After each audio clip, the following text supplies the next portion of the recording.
हस्तलिखित ग्रंथाचं या ठिकाणी पूजन ज्यांच्या शुभ हस्ते झालं असे आपले सर्वांचे श्रद्धास्थान वंदनीय बाबाजी, व्यासपीठावर उपस्थित आदरणीय हरिभक्तपरायण उद्धवजी महाराज मंडलिक, आपल्या मंदिराचे विश्वस्त आदरणीय हरिभक्तपरायण देवीदासजी महाराज मस्के, या ठिकाणी उपस्थित असलेले रमेशानंदगिरीजी महाराज, सर्व थोर संत महंत, आपल्या नेवासा शेवगाव तालुक्याचे माजी आमदार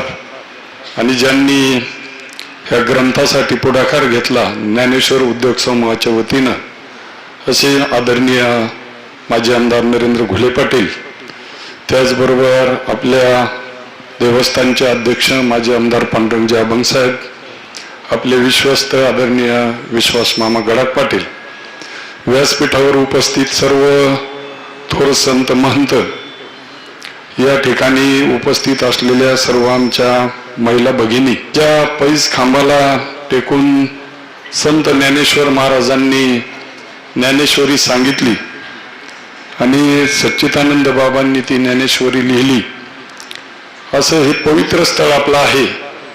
आणि या ठिकाणी या हस्तलिखित ग्रंथाचं अनेक आमच्या महिला भगिनी,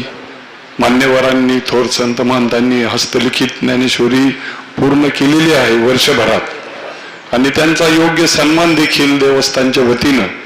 या ठिकाणी करण्यात आलेला आहे. खरं तर आपण सर्वजणांना माहिती आहे की नेहमी आपण म्हणतो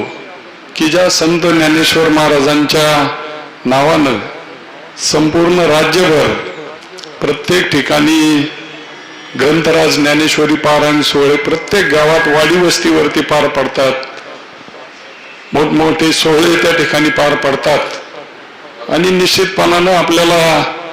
त्या गोष्टीचा आपण ज्या पवित्र क्षेत्रामध्ये नेवासा तालुका ही मी नेहमी उल्लेख करतो की ही संत महंतांची भूमी आहे. अनेक संत महंतांच्या पदस्पर्शाने ही भूमी पवित्र झालेली आहे आणि आपण भाग्यवान आहोत की आपण त्या तालुक्यामध्ये जन्माला आलेलो आहोत, त्या तालुक्यामध्ये आपण राहत आहोत. आणि म्हणून हे पवित्र स्थळ याचं उत्तरोत्तर प्रगती व्हावी ही अनेक वर्षांची प्रत्येकाने ज्याच्या त्याच्या परीनं आपल्या ज्ञानेश्वर देवस्थानची महती संपूर्ण राज्यामध्ये आणि देशभरामध्ये जावी याच्यासाठी प्रयत्न केलेले आहेत.